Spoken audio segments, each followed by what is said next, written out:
Today's episode is brought to you by Incubita and Quo. All right, I'm excited. We've got Dan Levy here from Clear Channel. He has a great history, and he's going to be talking to us about everything going on in outdoor advertising. It was a little crazy, though. Parts of this interview, we had a severe tech crash with our conference provider, who we will do them the favor of keeping them nameless.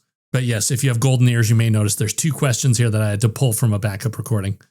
But it's all good to go. And so with that, let's get things rolling.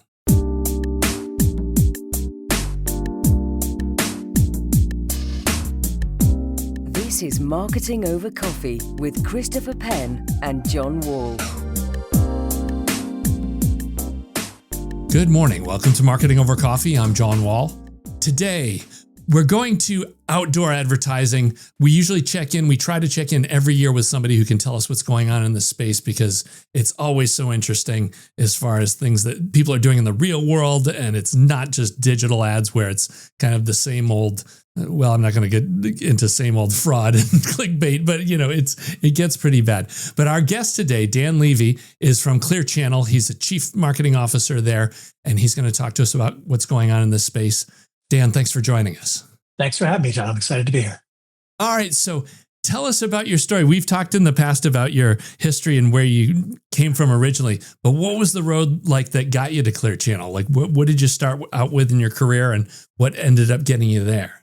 So I like to say that there are very few people in the world who grow up wanting to be a billboard marketing guy, right? It's not really the typical career path. But I found myself here in the latter half of my career, and I'm thrilled that I am. So I've been doing marketing in the media and entertainment space for coming up on 40 years now. Started my career right out of college in big agencies. I worked at Ogilvy, I worked at DMB&B. It was sort of like my dream job, if you will, coming out of college. It was exactly what I wanted to do until I realized it wasn't really what I wanted to do. But I think a great early career experience to help you figure it out. I really wanted to get closer to the entertainment industry. And so I actually did something when I was young that I encourage a lot of people to do. I bought a used car, quit my job, and drove myself cross country to try and get opportunities in the entertainment industry in California. And I failed miserably at getting actually marketing jobs.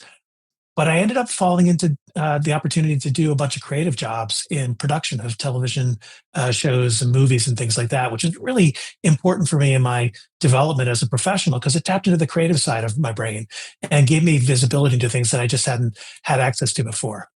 And then one day I got a call from a buddy of mine who used to work with me at Ogilvy. A mutual friend was at MTV, and they were looking for someone to replace her because she was leaving. And she talked to my buddy, and he called me, and one thing led to another. And I came out to New York to interview for a job. And 3 weeks later, I found myself living in New York, working at what at the time was absolutely my dream job. I was early employee, and 9 years into MTV. I came on as the advertising manager. So I was responsible for all the off-air marketing. And that led to 10 years with MTV.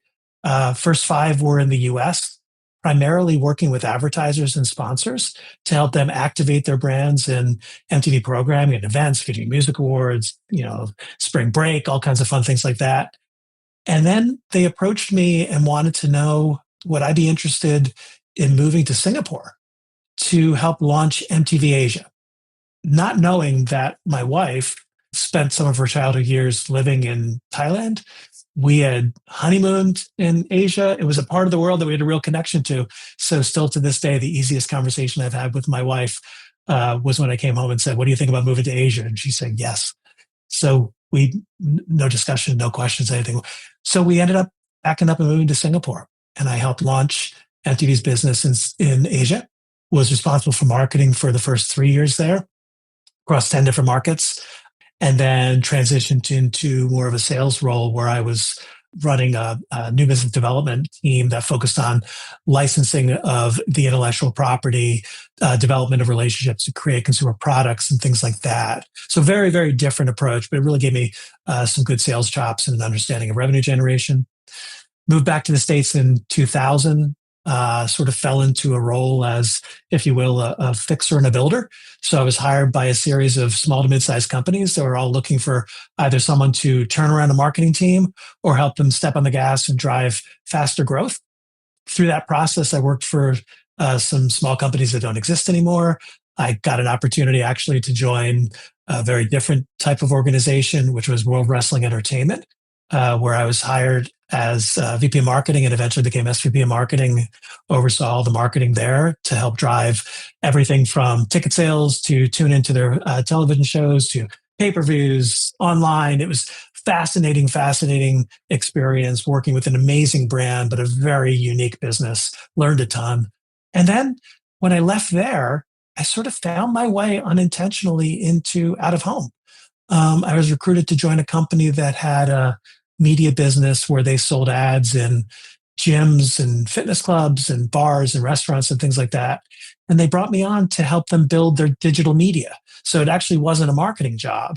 It was more of a digital job and a digital strategy job. And then after a couple of years, I ended up taking over the marketing, the research there. And then suddenly I'm in the out of home world. And so I moved from there to a company called Captivate that sells ads on screens in the elevators of office buildings primarily, where I was head of marketing there for a couple of years.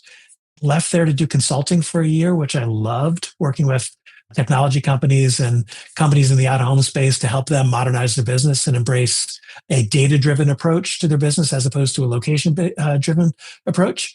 And when I was consulting, the things that I did, I guess, worked because it raised my profile, and I ended up getting recruited to join Clear Channel as CMO, where I've been now for 10 years. So it's been a fun journey. Yeah, it's an amazing route that, and for all marketers, I have to ask you about is WWE, because it is just so amazing. And I imagine you have an agreement where you probably can't say much of anything, but if there is anything you want to say on that front, we would love to hear it. So I'll tell you my favorite story, and I hope my wife is okay that I keep talking about this, but I've never experienced a brand that has such a passionate fan base. The fans of WWE, people get obsessed with, is it real or not? It doesn't matter. They are passionate about the talent, the programming, the entertainment, the shows. And the thing that really brought this to life for me was I actually brought my wife to one of the live events. And at the time, my wife was a really big fan of Bruce Springsteen. We used to travel around the country seeing Springsteen shows and all that. And we're in this event, I think it was at Madison Square Garden. And my wife looks at me about a half hour into it and she says, I figured it out. This is their Springsteen. And I used to tell clients this story because everybody has a passion. Whether your passion is the same as someone else's, whether you think someone else's passion is silly or whatever, is immaterial. For the fans of WWE, it really matters to them. And that appreciation for the fans and the appreciation for the way that the organization prioritized the fans over everything was just really impressive. I learned a ton. I would never want to change the experience that I had. I also don't really want to go back there. It's a really hard place to work. So I'm thrilled with the experience I have. I'm more thrilled with where I am now. Yeah, in so many ways, it's funny that it's a throwback to old entertainment of, just on the road 365 days and 24/7. And, that's it. No off season. They're just programming constantly. They're engaging with their fans constantly. It was a really fascinating business. All right, we're ready to start the deep dive into this market. But before we do, we just have to thank Incubita for their support of Marketing Over Coffee. If you're a regular listener, you know the old way of marketing with creative media and data stuck in silos just doesn't work anymore. Incubita is a global marketing and AI outcomes agency and a premier global Google partner. They help brands outperform marketing, delivering an average of 35% revenue growth in just the first year. What does this look like? It's about turning ambition into action. Instead of disconnected efforts, Incubita uses their seamless technology to bridge the gap between short-term wins and long-term profitable growth. They simplify the complexity of the modern stack so you can optimize, scale, and future-proof your funnel. They also have the global footprint to back it up too. With 18 offices and 20 years of experience, Incubita is trusted by global leaders like L'Oreal, Harrods, ING, and Les Mills. These brands trust them to transform marketing complexity into total clarity through transformational strategies and award-winning execution. In practice, this means using AI to connect your creative strategy directly to business outcomes. You'll rebalance your investment to unlock untapped growth and use intelligent automation to make your bidding and messaging more cost-effective. Stop doing marketing and start to outperform with Incubita. Visit Incubita.com to see their proof of performance and discover the future of AI-powered growth. That's Incubita.com, Incubeta.com. Check them out. Tell them we sent you, and we thank them for their support of the show. Okay, for our listeners who aren't familiar with Clear Channel, just give us the basic company overview. Awesome. I appreciate that. Clear Channel, so 2026 is actually our 125th anniversary of what originally was the origin of Clear Channel, which was a company called Foster and Kleiser. And over the years, like much of what happens in out of home, companies are combined. Assets are bought, rolled up, and we eventually became a company called Clear Channel Communications that eventually became iHeartMedia. And when iHeart went bankrupt in 2019, we were spun out as a fully independent company. So Clear Channel is one of the largest out-of-home media companies in the world. By out-of-home media, what we're referring to is billboards. It's media that exists out there in the physical world. We have right now over 66,000 displays that are located primarily in the top 50 markets, so 43 out of the top 50. We're the largest airport media company in the United States. So if you've ever flown through the New York area airports, the Bay Area, Atlanta, Hartsfield, Jackson, O'Hare, Philly, these are some of the many airports that we manage the media and advertising program for them.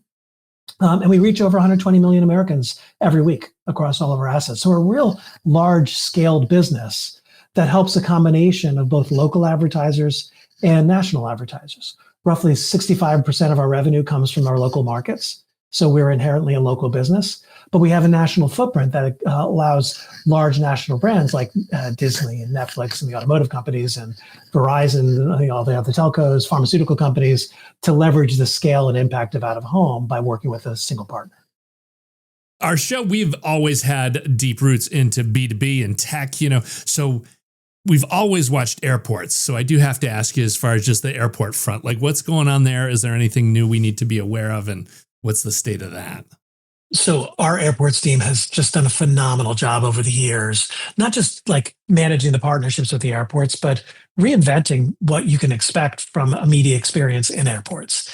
If you've been to LaGuardia in the last couple of years, and you used to fly through LaGuardia back in the day, you instantly see the difference. We're creating digital media-driven experiences that are built in partnership with the airports to create a better passenger experience in ways that create significantly greater opportunities for brands to tell their stories. And so our airports team has done some pretty amazing things like, for example, San Jose. If you've flown in and out of the San Jose airport, you may have seen it was the first airport solely digital media. No printed posters or any of that old school stuff, just digital. And with the ability to sync so that a brand can promote themselves across all the screens and all the environments across the San Jose airport. Really, really cool stuff. What we've done in the New York area airports, the Bay Area airports, if you fly through Atlanta, Hartsfield, Jackson, like you can see the implementation of this. The other big thing is the embrace of data.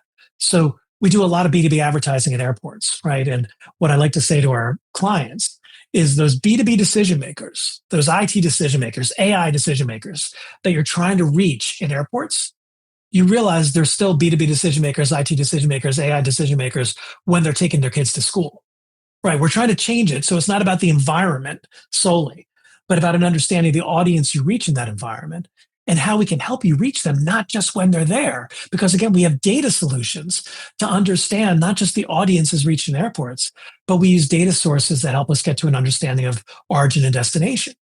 And so we use our data platform, for example, to profile key events. So around Dreamforce in San Francisco, or F1 races, or New Year's Eve, or any of the conferences that take place at the Moscone Center in San Francisco, Comic-Con, big events like this that get people from around the country to visit. What we've been doing is analyzing the data about the visitors to get to an understanding of where they come from, how long they stay, and what else they do when they're in the market. Because someone who goes to Comic-Con isn't just going into San Diego and going to Comic-Con and doing nothing else. They're going out. They're going to restaurants. They're going to bars. They're having fun. They're being tourists and experiencing the market. And so we use our data platform to add a lot more depth of understanding to those consumer behaviors to create more opportunities for marketers to work with us to engage with the right audience and drive the right measurable outcomes. Okay, so when the PR company had reached out to me and had talked to me about figuring out what we would cover, one of the topics that they threw out, it was just right after the Super Bowl. And they said that there's a lot of things going on as far as brands who these companies spend huge amounts of money to get ads on the big game, but then there's no follow-up, and that Clear Channel has some strategies and some thoughts behind that. So I would love to hear what you suggest on that front. Yeah, so the idea there is grounded in, I would say, the more broader fundamental change that we've been focusing on in the 10 years that I've been at Clear Channel. And just to be clear, this is not a Dan Levy thing. This is an organizational thing. We are, as an organization, focused on this. The history of out of home is focusing on the inventory and the location of that inventory. Right. And it's a fine and effective way to use the medium by looking at where the board is, where your business is, and like finding billboards as a way of driving the businesses that are near those billboards. But the premise that we've had is that we are actually in the audience business. Right. I tell my teams all the time, people don't buy billboards. They may transact for billboards, but what they're really buying is a way to reach a certain audience, to drive a specific message to them, to get them to exhibit a certain behavior. In other words, it's about audiences and outcomes. And so if you think about out of home through the perspective of reaching audiences, the first question that comes up is, well, what are those people into? What are their interests?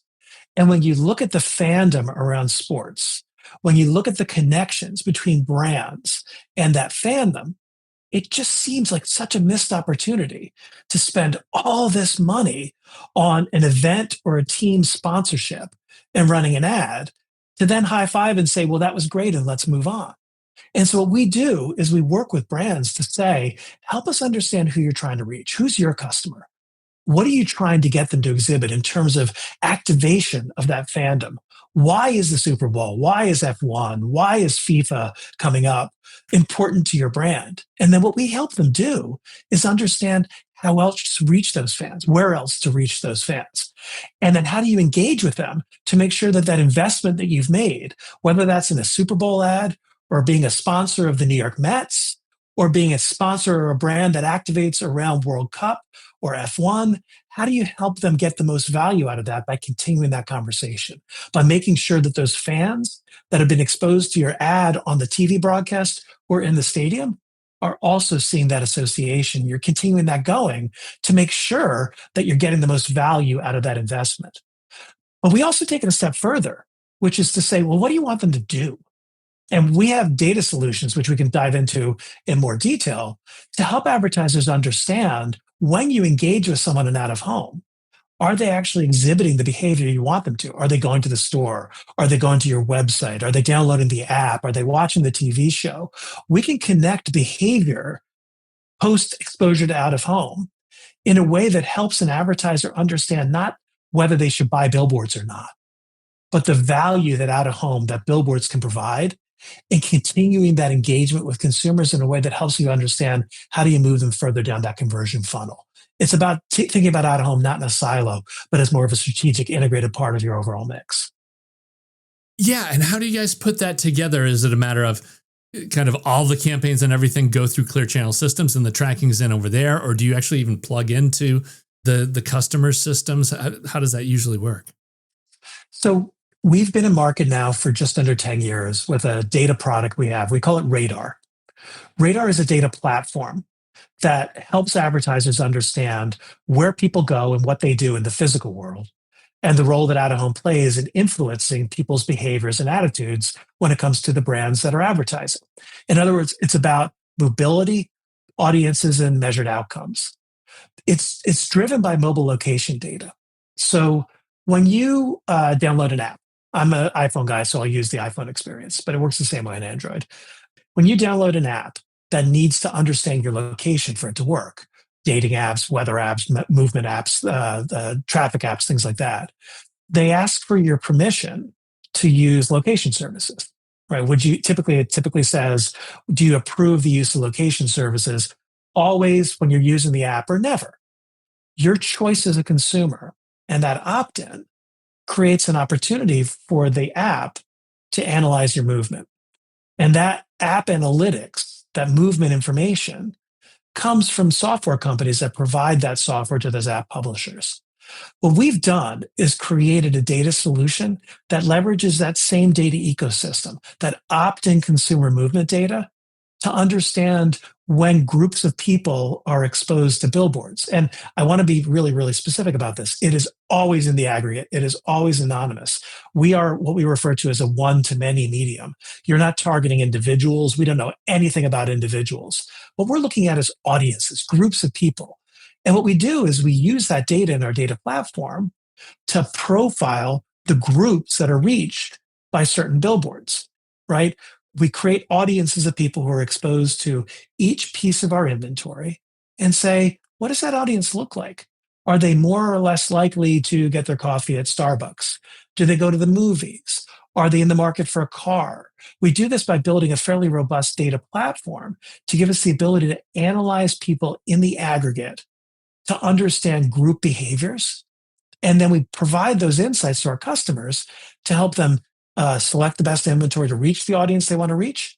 And then we use that also to measure the performance of those campaigns. Let me take a breath for a second, because I know I go on, that's a lot. But that's basically what Radar does. And it gives us the ability to then be able to say to an advertiser, so what are you measuring? And how are you measuring? How are you measuring the performance of your media investments across other channels? And can we help you do the same with out of home? And it really has been transformative for us. And for so many advertisers, because it allows us to not only answer the question, did out of home work? Did it perform for you as an advertiser? But it gives us the ability to dive deeper and to say why and how we can make it better. We can do things like help an advertiser understand the quality and the composition of the audience that they reach. Again, audiences, groups of people in aggregate. But we worked with a candy company a number of years ago that had a campaign that was focused at women 18 to 49, and there was a household income qualifier. Using our data platform, we were able to show them that actually it was resonating with men. Now, we don't know why. We're not talking to individuals. There's no data that's captured from individuals, but it allowed us to say, this is interesting. Is there something there that for us to build on? Does this make sense to you? Are you seeing this across other channels, that the way that you're marketing your product is actually resonating with men? It allows us to engage with the customer beyond a transactional relationship to be more of a consultative partner.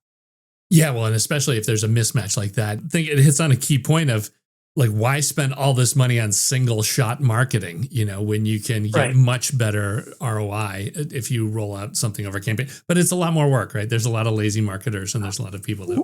Well, I'm not going to say I'm not going to agree with you that there are lazy marketers. I think you have to make choices about how you spend your time, right? And every marketer is overextended and stretched in what they do. So what we think of it as, we've made the investment to build these tools to help marketers better understand the answers to these questions, because selfishly, we want more advertisers, more marketers to use out of home as a core medium.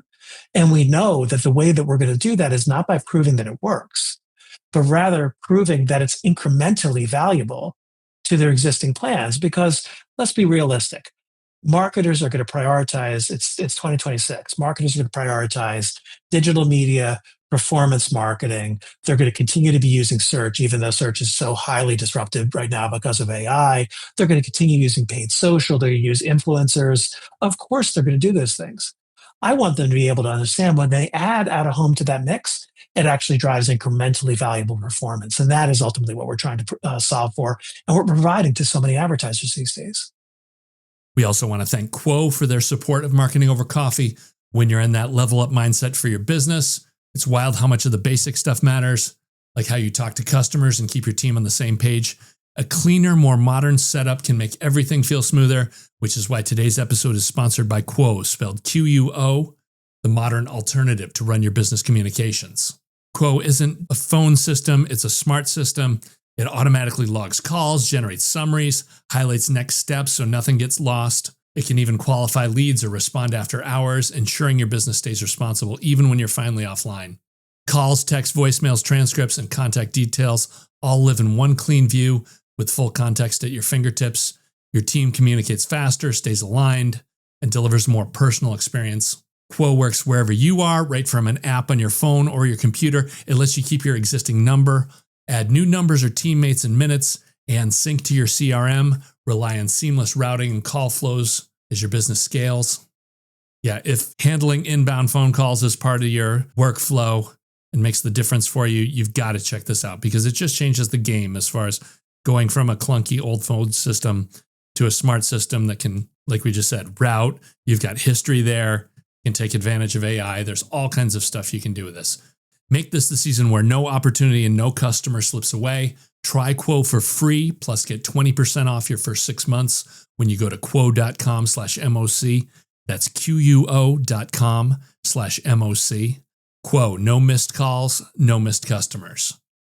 Yeah, again, just this is such a game changer. You go check it out, just take a look, see for yourself.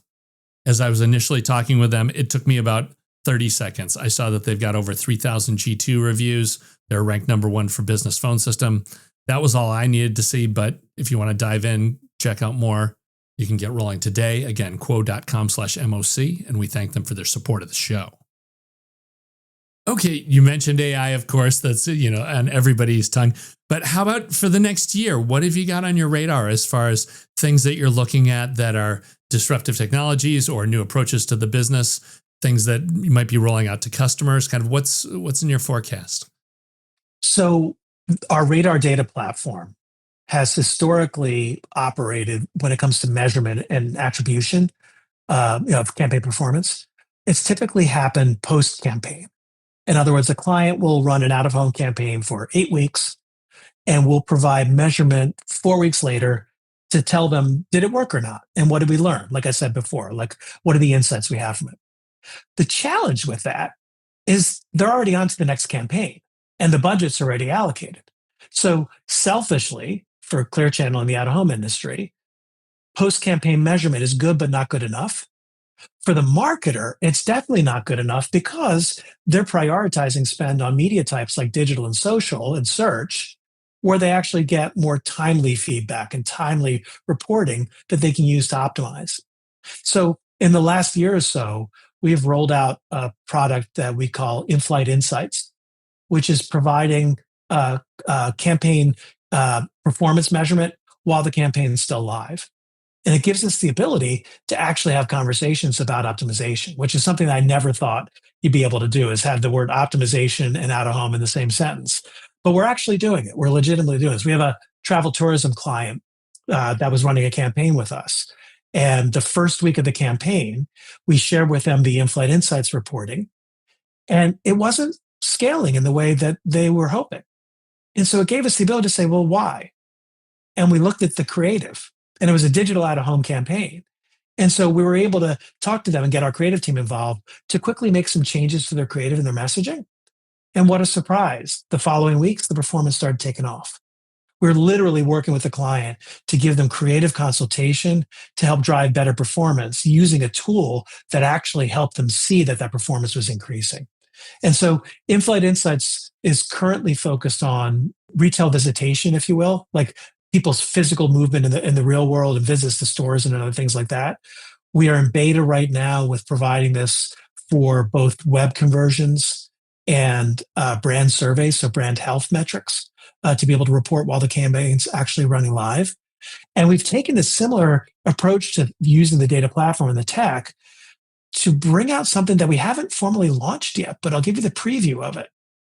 We are currently referring to it, this will not be how we go live publicly with it, as custom analytics. This came from me challenging my data team to say, what else can we learn?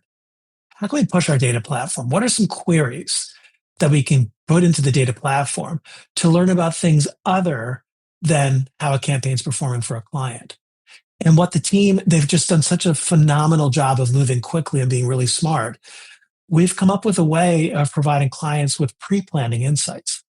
So custom analytics is intended for us to help a marketer understand their customers differently than they can with the existing tools that they have access to. One of the key insights that we're using on custom analytics is this idea of travel behavior and travel distance. So historically, Out of home has been planned and bought for many clients based on proximity. My store is here. Show me billboards within 1 to 3 miles of my store. Because the thinking is, if they're near my store, I want to tell them to come visit my store. Well, the challenge with that is I live in Brooklyn, New York. I typically don't go anywhere that's more than a mile walk from my house, right? You go to Dallas, you go to Atlanta, you go to Houston, you go to Miami. These are markets where you can't go anywhere without getting in your car and driving 5, 10, 15 miles. But out of home is planned sort of monolithically, if you will, around proximity. So now with our custom analytics solution, we have the ability to actually show marketers how far people travel from their home to the stores that they visit and the variance on that market by market. And so I had a client call about a month or so ago, month and a half ago, where this is a operator of a large network of retail stores that tend to be located on or near highways. And we showed them the custom analytics data, market by market, on how far people are actually traveling from their home to visit their stores. And the client on the Zoom call, you know, you talk about you want a client to lean in.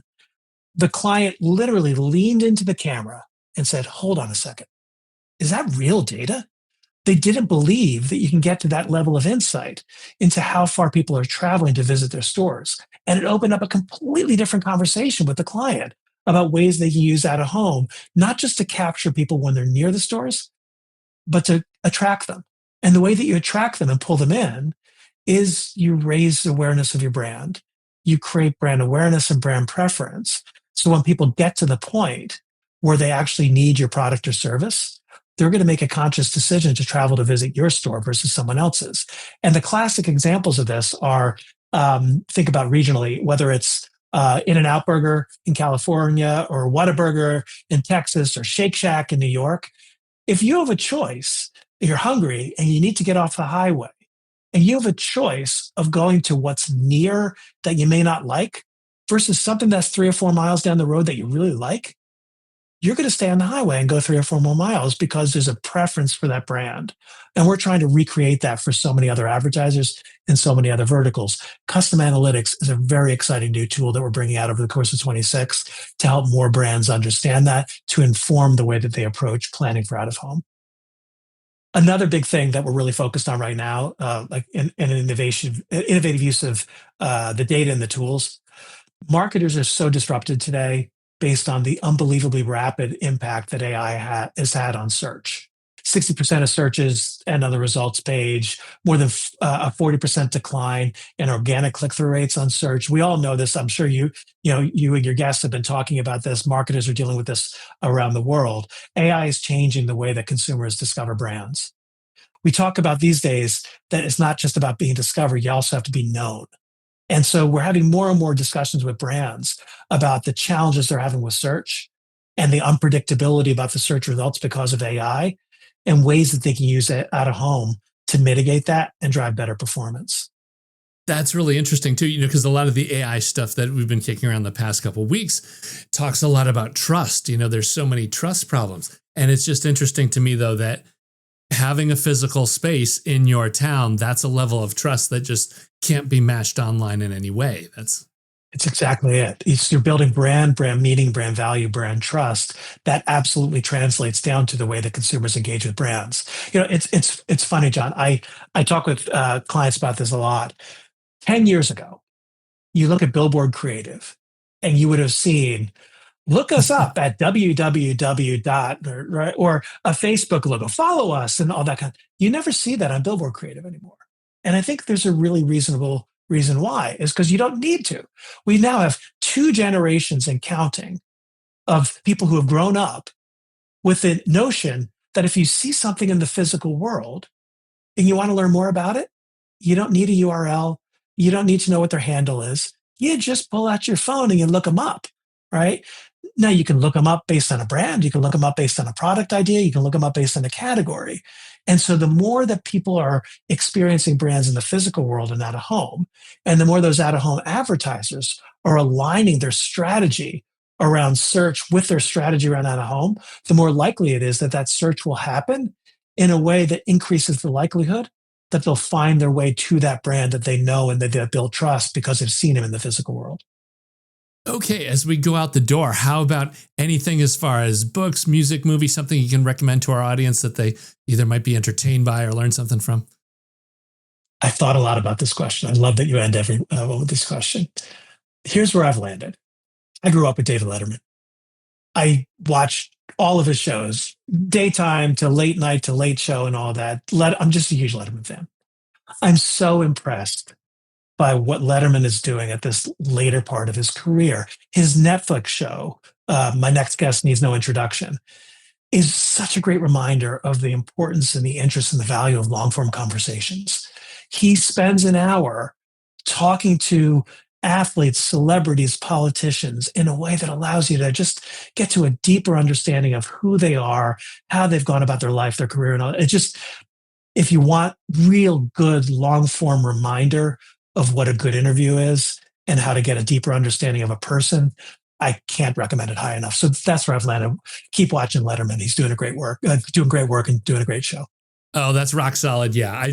There's an interview with Mr. Beast up there. So if you want to see the contrast between him and his days, because people don't realize too, Dave was so famous for just doing crazy stuff, throwing watermelons off the top of the building and TVs and, just crazy stuff. So yes, that's excellent. And there's 4 or 5 seasons and a ton of great interviews. Yeah, like it's great. All kinds of. Yeah. The one he did with Jason Bateman recently was really, really good.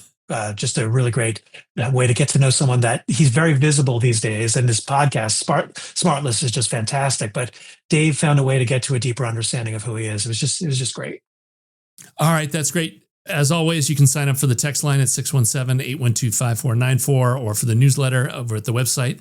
Dan, how about if somebody wants to find out more about Clear Channel or what you've got going on, what's the best way to get in touch? So look us up online at clearchanneloutdoor.com. And if you want to find me on LinkedIn, that's probably the best way. It's just at Levi Dan. I would love to hear from people. I'd love to have the conversation. And I'd love for people to ask more questions about out of home and ways that we can help them drive better performance for their business. And John, thank you for your lean into out of home and your questions and your curiosity. We really do appreciate it. Oh, my pleasure. Yeah, no, this is near and dear to my heart, this space. This is kind of real marketing getting done, and we love to hear about it. So, but that's great. We appreciate it, and that'll do it for this week. So until next week, enjoy the coffee. You've been listening to Marketing Over Coffee. Christopher Penn blogs at christopherspenn.com. Read more from John J. Wall at jw5150.com. The Marketing Over Coffee theme song is called Mellow G by Funk Masters, and you can find it at Musical.ly from Mevio or follow the link in our show notes.